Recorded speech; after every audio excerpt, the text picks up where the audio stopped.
Good morning. Thank you for joining me for another 5 good minutes with the Word. I'm Barry Bryson, and we're continuing our study of the Gospel of Mark, and we're finishing up chapter 10. And we are meeting blind Bartimaeus today. This is one of my favorite stories in any of the Gospels. It's such a vivid, wonderful story. Jesus is leaving Jericho, as we learn in this story, and that means next stop really is Jerusalem. Bethany lies between, but it's a village. The last major town that you come to before you get to Jerusalem, if you're traveling south from Galilee, is Jericho. We'll talk about this in just a minute, but let's read the text. We are in Mark chapter 10. I'm going to begin reading with verse 46, and we'll finish the chapter. They came to Jericho, and as he was going out from Jericho with his disciples, a blind beggar named Bartimaeus, the son of Timaeus, was sitting by the road.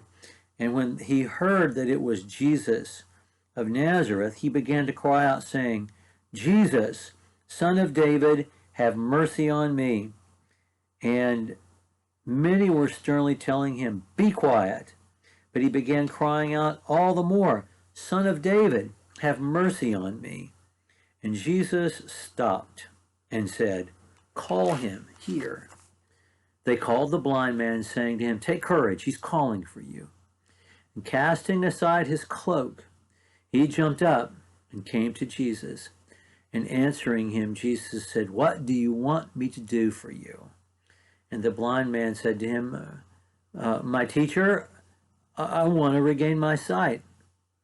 And Jesus said to him, "Go your way, your faith has made you well." And immediately he received his sight and began following him on the road. This is another masterpiece of the storyteller's art that we have in the Gospel of Mark. And I'm not sure whether it's Peter's mastery as a storyteller or Mark's mastery as a storyteller. It doesn't matter. It's the Holy Spirit who gave it to us in this form.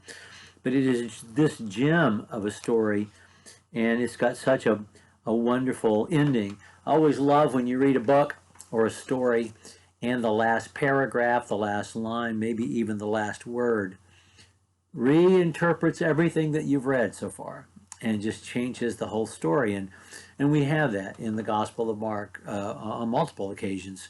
Jairus' daughter springs to mind. We find out not until the very last line that she wasn't a baby girl. She was old enough to get engaged, at her next birthday party.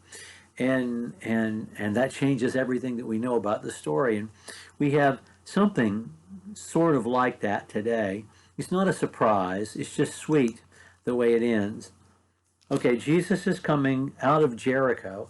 While he was there in Jericho, as we know from Luke's Gospel, he spent time at the house of Zacchaeus. It's another wonderful story. I just love that story as well.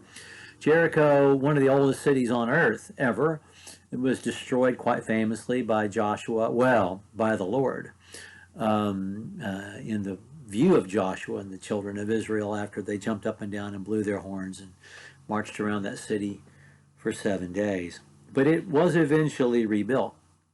And Herod, because it was so close to Jerusalem, Herod the Great had invested a lot of money in making it a garden spot. And the streets were lined with trees, and it was thought of as really a high rent area, very nice place to live. And it was a major hub on the trade route as well. And Jesus is coming out of Jericho, leading a large crowd, and he would be because people are coming from all over the empire to Jerusalem for Passover. And we'll speak more about that when we talk about the triumphal entry next time. But he would have been and he is at the height, the peak of his celebrity at this time. And Bartimaeus is sitting on the road, one would imagine, with his legs crossed and in a coat in his lap, begging for alms, and people would throw coin in his lap as they passed by. They would want to do as many good deeds as they possibly could, they're headed to worship God and make their offering. And if they had a coin to spare, they would throw it to him. And so it's the place he would be. But then Jesus comes by, and he knows that Jesus can do something about his blindness. This is not someone who's satisfied to continue in a state when he has a chance to get better. And so he cries out to Jesus. And what he says is important. He calls him Son of David. There's no mistaking that means Messiah.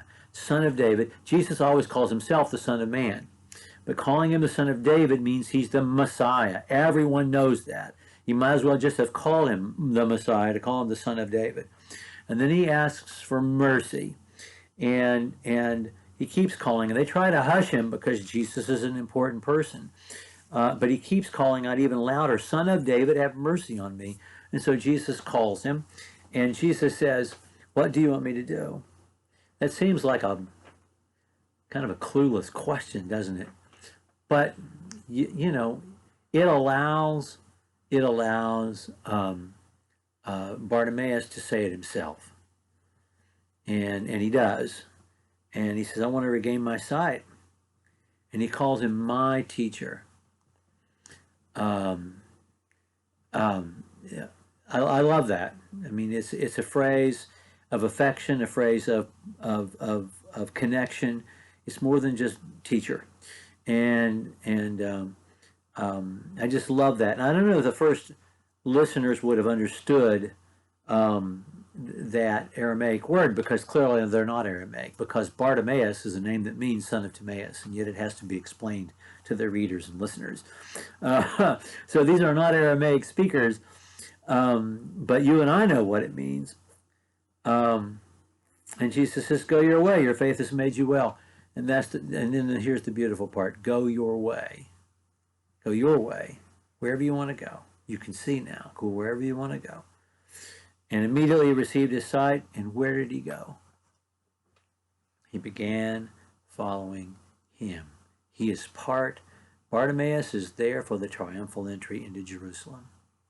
He has thrown aside his cloak, full of his coins, threw it aside. And the text said he threw it aside. It's like Peter, Andrew, James, and John leaving that great catch of fish on the beach. He just threw it away so that he could follow Jesus. See the connection to all Jesus has said before in this chapter, particularly with the rich young ruler. In fact, the rich young ruler and blind Bartimaeus kind of form themselves, the two of them, a pendant of stories, two stories paired together, two men in completely opposite situations.